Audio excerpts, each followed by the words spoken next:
Olá, vamos retomar nosso problema do primeiro encontro, em que nós tínhamos um número formado por 20 algarismos, né, esse daí, e a ideia era tirar 10 desses algarismos, de modo que o número que vai ficar aí, vai sobrar, seja o menor possível. Então, o truque para resolver esse problema, que está por trás, a estrutura de resolução desse problema, é, de novo, a questão do valor posicional, né? Nós vimos no outro encontro que cada algarismo, né, representa uma potência de 10. Né? O valor que ele representa está associado à posição que ele ocupa ali. Então, esse 5, na verdade, representa 5 unidades, ele estaria associado ao 10 elevado a 0, o 4 está associado ao 10 elevado a 1, o 3 ao 10 elevado a 2, e aí uma boa pergunta é saber, que não tem nada a ver com o nosso problema, é só uma pergunta incidental, esse 1 que vem aqui na frente está associado a que potência de 10? Né? Então, de que maneira a gente pode pensar nisso? Já que eu tenho 20 algarismos, mas eu começo com a potência 0, com a potência 1, com a potência 2. Observa que há uma defasagem de uma unidade entre a posição que ele ocupa, né, e a potência que você vai botar lá no 10. Então, esse 5 aqui está associado ao 10 elevado a 0. Esse 4 aqui está associado ao 10 elevado a 1. Esse 3 ao 10 elevado a 2, né? Então, se o sujeito que ocupa a terceira posição está associado a essa potência aqui, 10 elevado a 2, né, acontece sempre uma defasagem de uma unidade. Então, o 20º algarismo, contado de lá para cá, o que está acontecendo aqui? Esse expoente é uma unidade menor que a posição que ele está ocupando. O terceiro, aqui é 10 ao quadrado. Então, o 20º aqui tem que estar associado a 10 elevado a 19. Um a menos aqui. Continua acontecendo essa defasagem de uma unidade em qualquer um deles aqui. Mas vamos ao problema que a gente propôs lá no outro encontro, né? Eu quero que ele fique só com 10 algarismos e a quantidade representada aqui seja a menor possível. Então, se eu tenho 20 algarismos e vou ficar só com 10, a ideia é que, como os algarismos que estão mais para frente, mais para a nossa esquerda, representam potências maiores, a ideia é que a gente faça com que eles fiquem o menor possível. Então, ficar com esse 1 aqui é um bom negócio para resolver o nosso problema, é uma boa ideia. Será interessante também fazer com que o próximo algarismo, né, não esqueçam, já que nós temos na solução desse problema 3, 6, 7, 8, 9, 10 algarismos, eu vou tentar preencher ao máximo aqui com os menores possíveis, né? Esse aqui vai estar associado, o algarismo que vai entrar aqui estará associado ao 10 elevado a 9. O algarismo que vai entrar aqui está associado ao 10 elevado a 8. E assim por diante até o último, que vai estar associado ao 10 elevado a 0. Então, quanto menor for o algarismo da frente, e, repetindo essa ideia, quanto mais a gente consegue diminuir esses algarismos que ocupam posições relacionadas a potências maiores, melhor para a nossa solução. Então, o ideal é que aqui apareça o 1. Eu tenho como fazer isso? Tenho. Ele já está lá. Eu não vou tirar ele de lá. Eu vou tirar 10 algarismos, mas ele fica aí. Continuando no encaminhamento do que é ideal para a gente, ideal seria que o segundo também fosse 1. Eu tenho como fazer isso? Tenho. Basta que eu elimine esses 4 algarismos. Bom, daí o meu segundo algarismo passa a ser o 1. Bom será se esse terceiro algarismo também for 1, porque ele é o algarismo associado à potência 10 elevado a 7. Eu tenho como fazer isso? Tenho. Basta que eu elimine mais esses 4.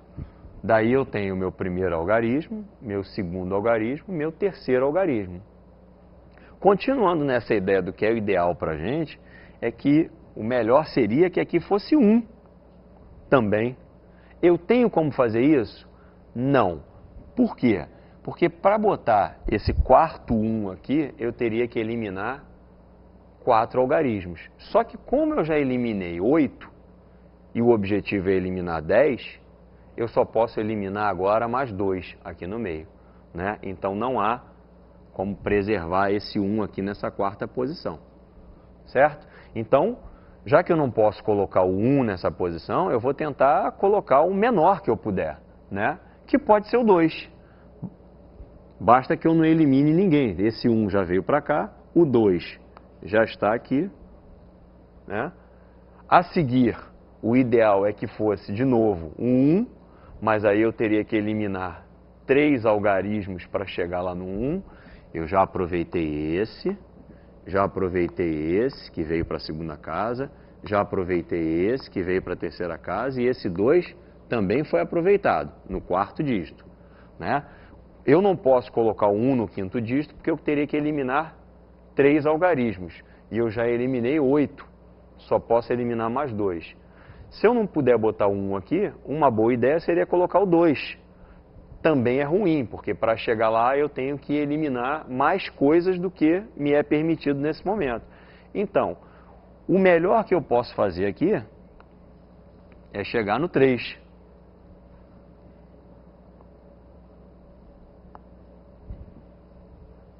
Bom, continuando o nosso raciocínio, o ideal é que para essa próxima casa, depois que eu preencher aqui com 3, aqui eu colocasse o 1. Esse é o ideal. Aí a pergunta de novo, será que eu posso preencher aqui com 1? Vamos ver, eu já estou aqui. Para preencher com 1, eu tenho que eliminar 2 dígitos. Eu posso eliminar 2 dígitos? Posso, porque eu já eliminei 4, 8 e o máximo que eu posso eliminar nesse momento são 2 dígitos. Então, é isso que eu vou fazer. Então, esse 1 vem para cá. Já eliminei tudo que eu podia, que são os 10 dígitos. Agora o que sobrou, esse 1 veio para cá. Os 4 que sobraram completam a nossa construção. Então, essa é a resposta. O menor número possível, seguindo a construção proposta. Queria fazer um outro problema com vocês agora. A gente vai começar e terminar ele nessa aula. O enunciado é o seguinte: encontre todos os números naturais formados por 2 dígitos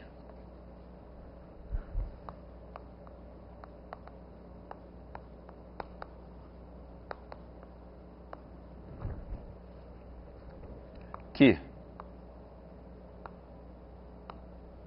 somados com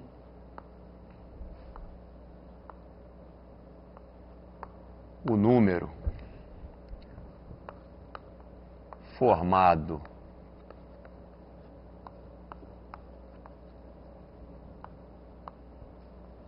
pelos mesmos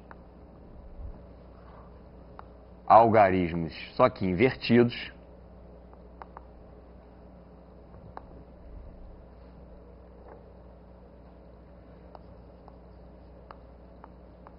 ou seja, em ordem contrária,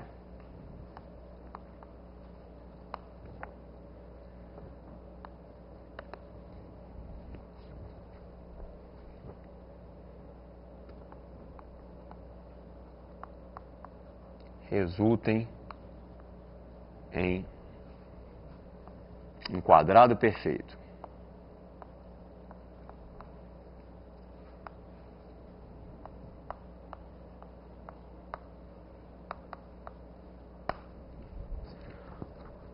Bom, antes da gente efetivamente resolver, vamos lembrar o que são quadrados perfeitos, né? São aqueles números que surgem da multiplicação de um número por ele mesmo. Então, se você faz 1 vezes 1, o resultado é 1. Se você faz 2 vezes 2, o resultado é 4. 3 vezes 3, 9. 4 vezes 4, 16. 5 vezes 5, 25. 6 vezes 6, 36. E assim por diante. Esses números, resultados dessas multiplicações, são os quadrados perfeitos. Aliás,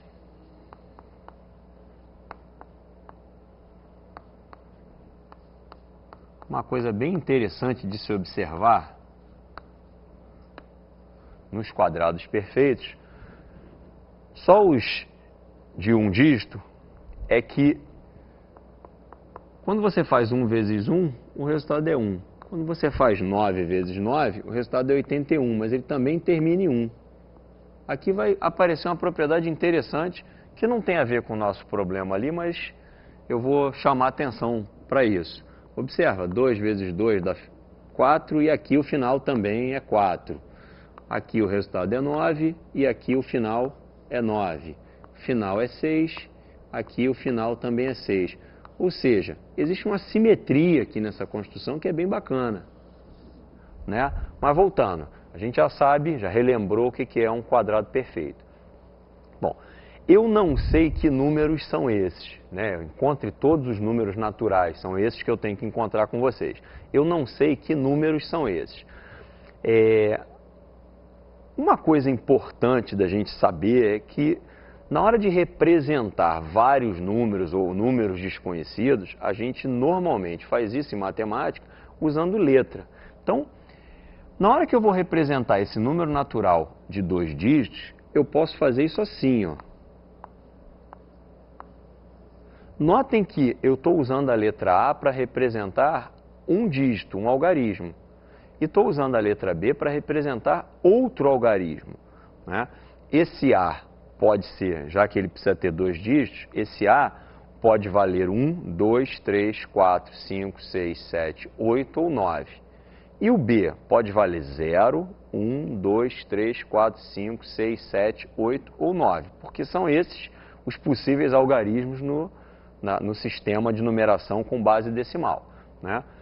Agora, a gente viu, né, na nossa aula, na nossa discussão sobre valor posicional, que esses dígitos, eles estão associados a potências de 10. Portanto, quando eu escrevo AB, pensando no A como um algarismo e o B como outro algarismo, eu estou querendo representar aqui esta quantidade.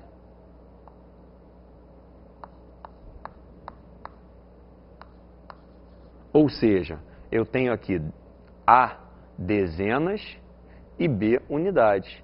Quando eu inverto esses algarismos e escrevo o número BA, eu estou representando uma quantidade que pode ser diferente.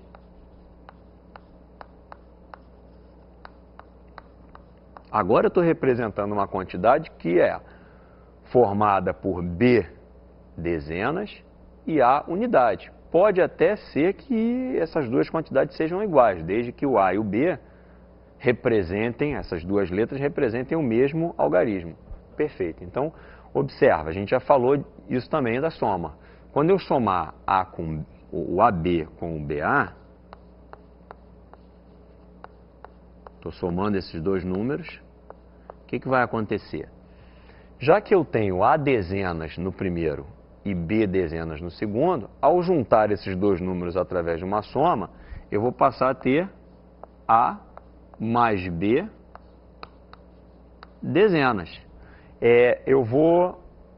A gente sabe que esse 1 está aqui, mas eu não vou mais representar, né? E aqui, ao somar B unidades com A unidade, eu vou ficar com A mais B unidades. E aí eu também vou tomar a liberdade de não escrever mais o 10 elevado a 0, que a gente sabe que dá 1. Então, isso aqui agora representa a quantidade de unidades após a soma e a quantidade de dezenas.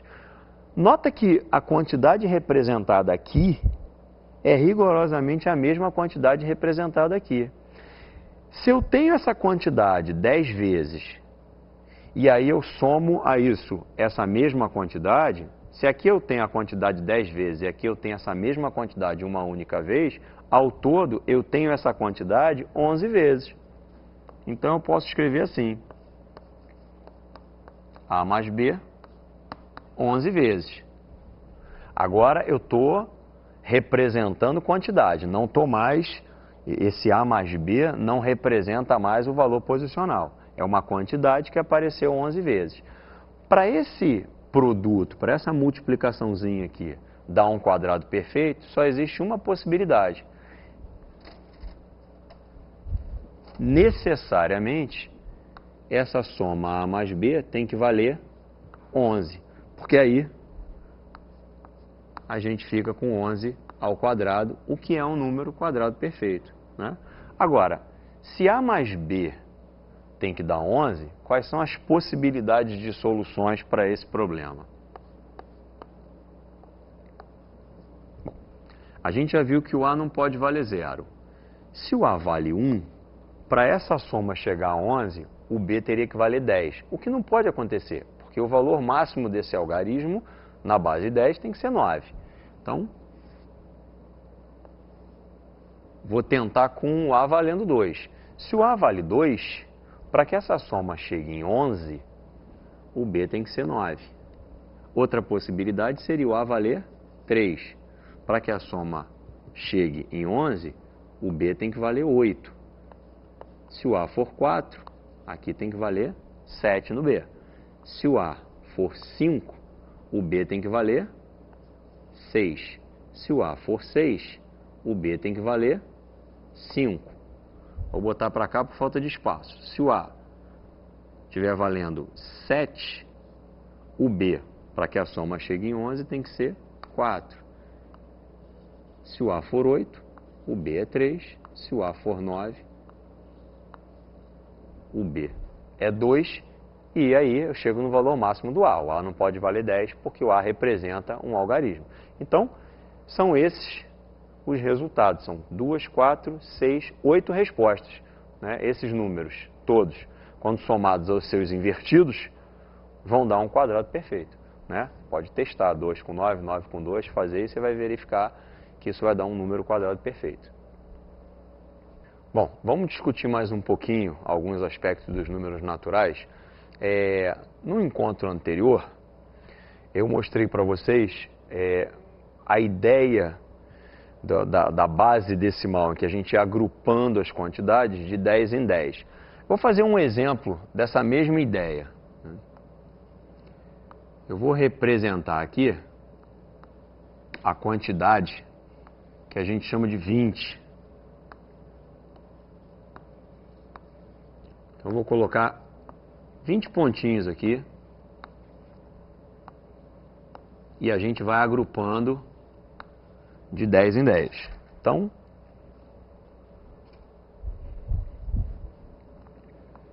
primeiro grupo está aqui.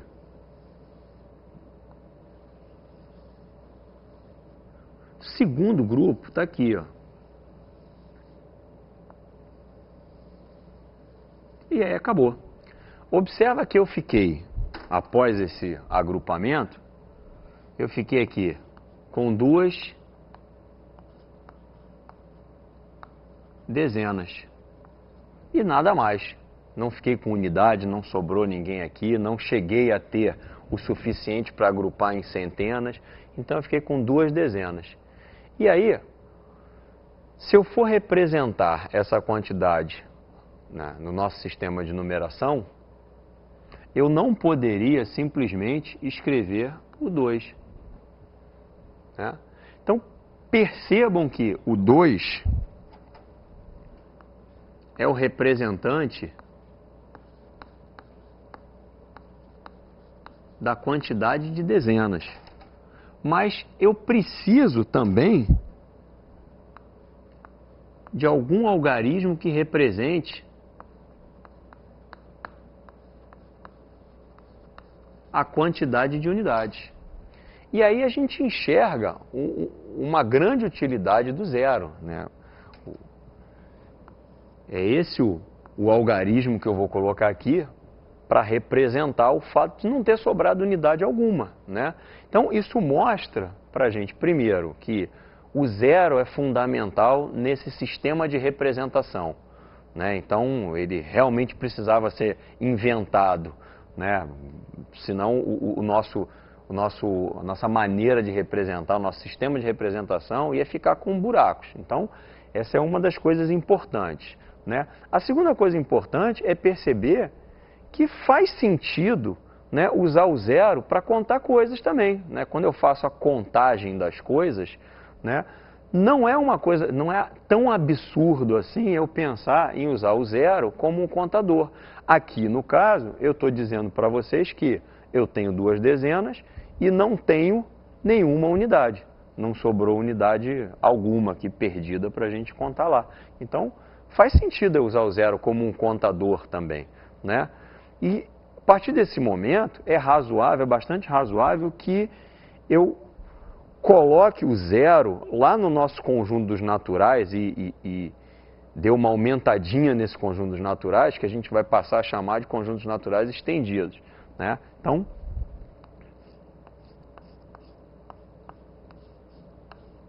é totalmente plausível a gente passar a representar o conjunto dos naturais, não mais começando pelo 1, mas começando pelo 0. Né? Então,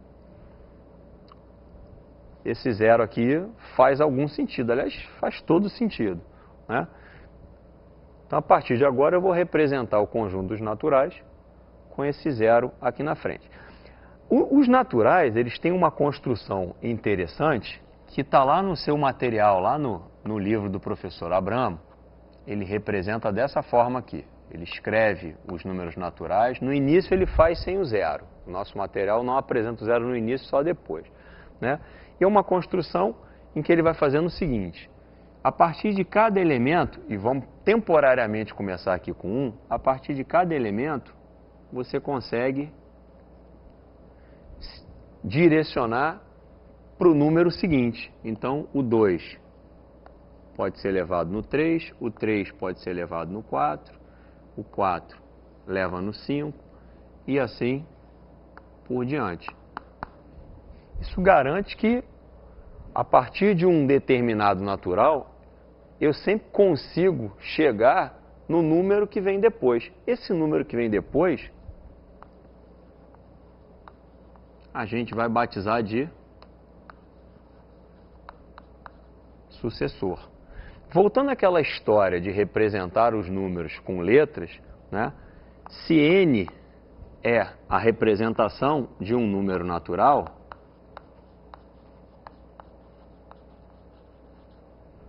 então eu posso usar essa simbologia aqui, n mais 1, para representar o sucessor do número n. Bom, a partir dessa construção, que está muito bem explicada lá no livro do Abramo, a gente pode definir, né, o que é somar. Observem que se eu saio do número 1 e quero andar até o número 4, eu tenho que fazer 1, 2, 3 movimentos. Então, esse 3, que é o número de movimentações que eu vou fazer,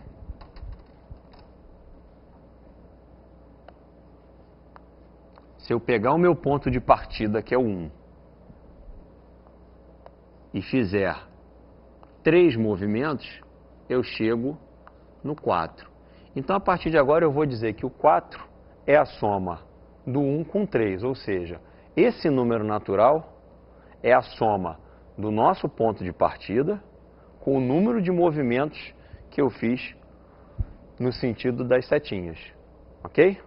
Então, se eu tenho um número A e faço B movimentos, é dessa forma que eu vou representar a soma de A com B. Outro exemplo, vamos escolher um ponto de partida diferente. Se eu estiver no 4, se eu fizer 5 movimentos, eu chego no número natural 9.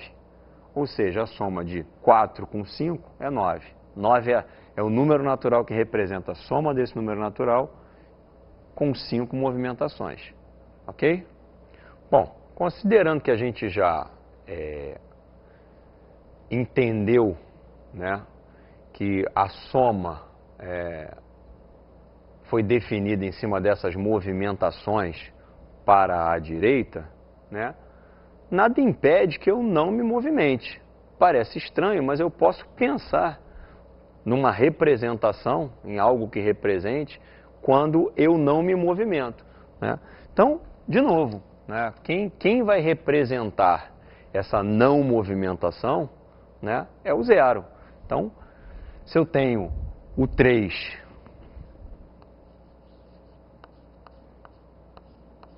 e não movimento nada, obviamente eu continuarei no 3. Então, o zero também vai aparecer aqui como um representante, né, da não movimentação. Eu vou, nessa nossa construção, assim como o professor Abramo fez, eu vou colocar ele no início, antes do 1, né, para formar aquilo que a gente já representou lá. Então, observa que do 0, se eu movimentar uma posição para frente, eu caio no 1. Se do 1 eu movimentar uma posição para frente, eu caio no 2. E assim por diante. Então, continua uma construção similar à anterior, só que agora com a inclusão do 0, que a gente já chamou de conjuntos naturais estendidos, né? Bom, vamos refazer aqui o diagrama que aparece no nosso livro, que representa o nosso conjunto dos números naturais.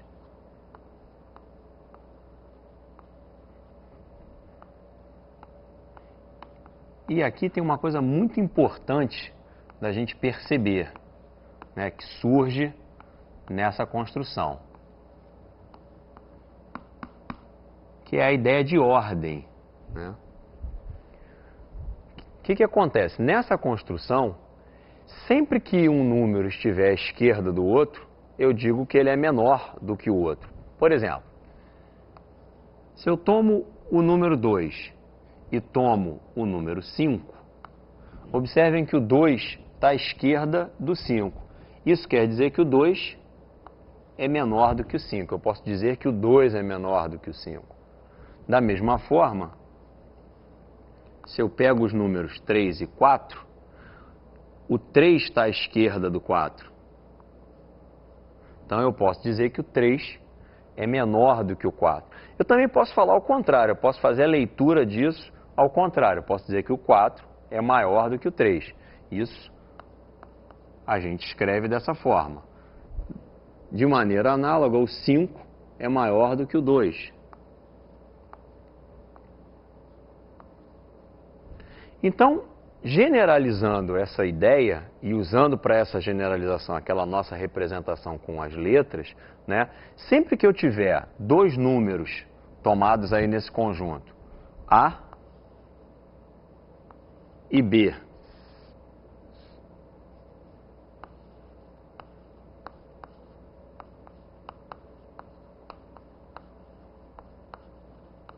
números naturais, se o A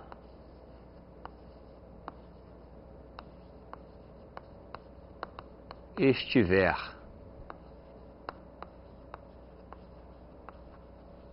à esquerda do B,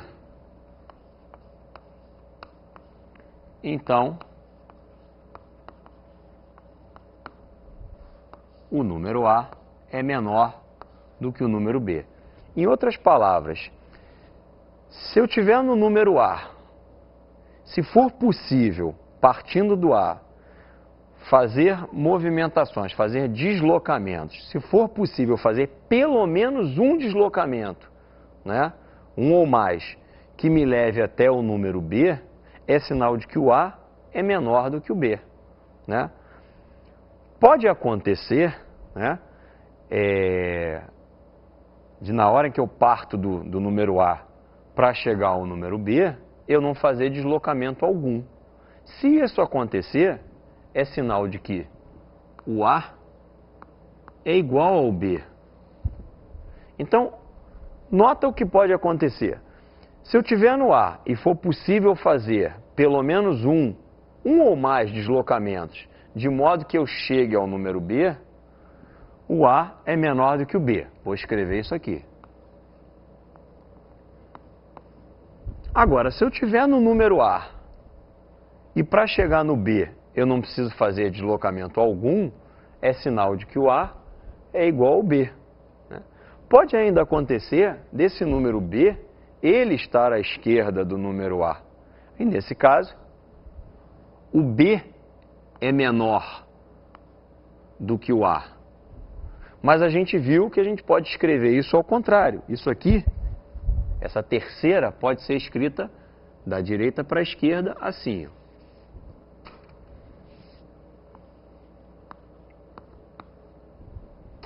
E aí, quando a gente escreve essas três coisas, né, a gente, na verdade, descreveu tudo que pode acontecer quando eu pego dois números naturais. Se você escolhe dois números naturais quaisquer, uma dessas três coisas vai acontecer. Mais que isso, apenas uma delas vai acontecer. Então, vai acontecer uma e somente uma delas. Ou vai acontecer essa, ou vai acontecer essa, ou vai acontecer essa. Nunca vai acontecer duas ou três ao mesmo tempo, né? Então, isso aqui resume tudo que pode acontecer quando você compara dois números naturais. E esse conjunto de possibilidades aqui, a gente chama de tricotomia. Tri, porque são três. Co, porque elas estão integradas entre elas. E tomia vem da palavra tomos, que é divisões. Ou seja, eu peguei o nosso conjunto aqui dos naturais, né? E na comparação de dois números naturais, eu dividi tudo que pode acontecer em três casos. Nossa tricotomia. Ok? E é importante saber que apenas uma dentre as três vai acontecer. Tá? Uma e somente uma delas. Ok? Bom, agora que a gente já viu o que é a tricotomia, para que serve esse troço? Na verdade, a tricotomia vai ser uma ferramenta de demonstração, né, de propriedades, de fatos relacionados ao conjunto dos números naturais, né? Lá na página 8 do nosso livro, vocês vão ver que há um itemzinho que começa a falar de adição e ordem, ou seja, a ligação entre essas duas coisas. A gente já viu ali a adição, aqui a gente já definiu ordem, né? E já sabemos o que é a tricotomia. Então, vamos agora juntar essas duas coisas, a adição e a ordem. Então, vamos imaginar a seguinte situação. Dois números naturais, o A menor que o B, né? Está explicado com um pouco mais de detalhe no livro, mas a gente pode concluir que se o A é menor do que o B, então A mais C é menor do que o B mais C. No livro você vai ver que isso está mostrado através dos deslocamentos, né? Agora, a gente pode demonstrar a volta também, o contrário, né? Se eu tiver certeza de que A mais C é menor do que B mais C, o que é que eu posso concluir? Vamos ver o que a gente pode concluir daqui. Então, a ida você vai ler no livro, que está fácil de entender através dos deslocamentos. Agora a gente vai ver o que acontece se a minha premissa, se o meu ponto de partida for esse conhecimento aqui. O que eu concluo a partir daqui? Bom, a gente sabe o seguinte, que entre A e B, considerando que A, B e C aqui são números naturais, entre A e B, só uma das três coisas pode acontecer. Ou A é menor do que o B, ou A é igual ao B, ou A é maior do que o B. E a gente combinou de escrever isso assim. Tanto faz, mas é só para manter o mesmo sinal aqui. Bom, se bem que lá a gente acabou escrevendo A maior do que o B, eu vou preservar o que a gente combinou ali, que a gente escreveu ali.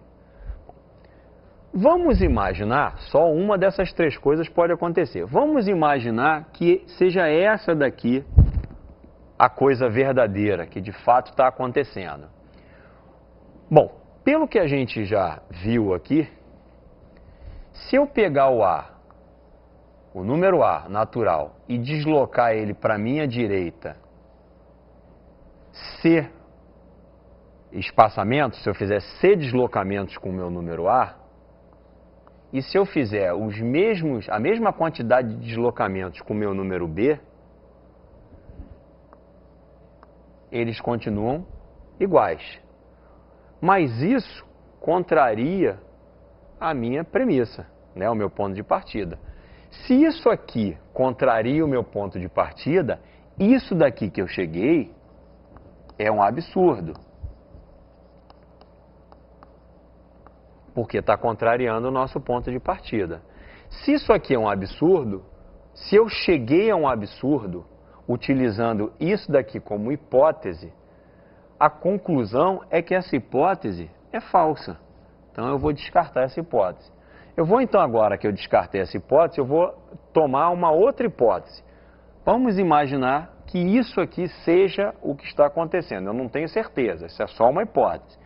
Mas, se eu pego esse número A e submeto esse número a C deslocamentos, e se eu pego o número B e submeto esse número B a C deslocamentos, nós vimos aqui, ó, pela primeira parte aí da nossa demonstração, que A mais C continua sendo maior do que B mais C. Só que essa minha conclusão, que veio dessa hipótese, ela contraria o meu ponto de partida aqui. Portanto, nós chegamos de novo a um absurdo. Se eu cheguei a um absurdo, é porque essa hipótese aqui é falsa. Então, como só uma dessas três coisas pode acontecer, e eu já eliminei essas duas, a conclusão é de que isso acontece. Então, a minha conclusão é de que A é menor do que B. Algumas coisas para serem notadas aqui nesse exercício. Primeiro, que a gente acabou de demonstrar aquilo que se conhece como lei do cancelamento, né? Normalmente, né, o que a gente faz na prática é cancelar o C em ambos os lados e chegar a essa conclusão, mas isso a gente acabou de demonstrar. A segunda coisa importante é que você viu como é que a tricotomia pode ser utilizada numa demonstração, né? E a terceira coisa importante é a introdução aqui nas nossas discussões das demonstrações por absurdo, que substancialmente vai ser o seguinte: elabora uma hipótese, estipula uma hipótese, né? E vai em frente com a sua demonstração. Se você chegar num absurdo, é porque a sua hipótese é falsa. Então você elimina aquela sua hipótese e fica, teoricamente, valendo o contrário. É porque, como aqui nós tínhamos três possibilidades, eu tive que eliminar duas para ficar com a terceira. Mas é assim que funciona uma demonstração por absurdo. Você parte de uma hipótese, né? Chega a um absurdo e, por chegar a um absurdo, você pode descartar essa hipótese. Então essa hipótese você joga fora e trabalha com o que sobrou. Foi o que a gente fez aqui. A gente repetiu esse procedimento duas vezes. Tá? Então, essa é uma ferramenta importante, né, para demonstrações, né, não só em cima dos números naturais, mas em toda a matemática, a demonstração por absurdo.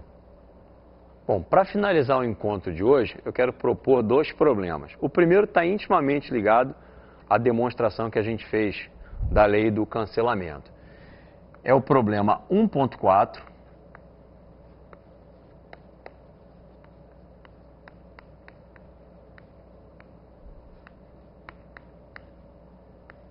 E ele está na página 10.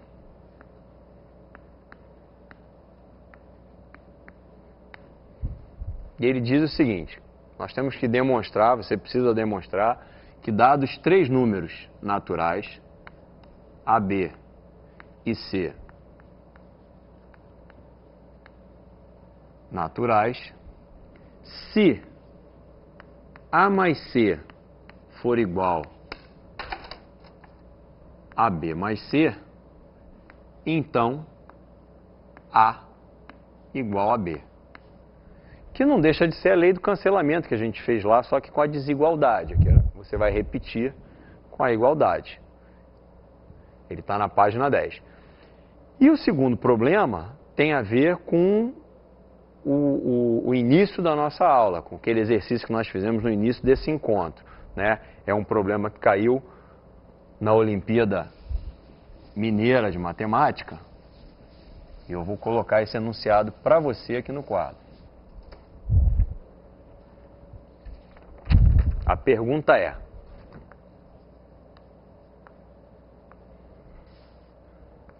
qual o menor número natural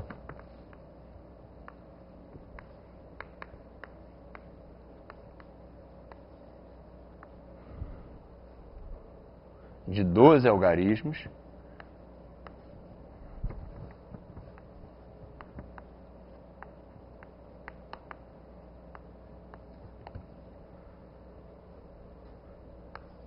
que pode ser formado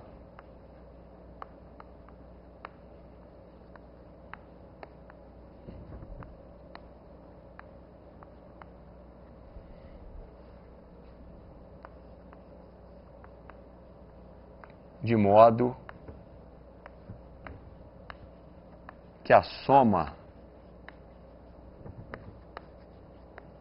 dos seus algarismos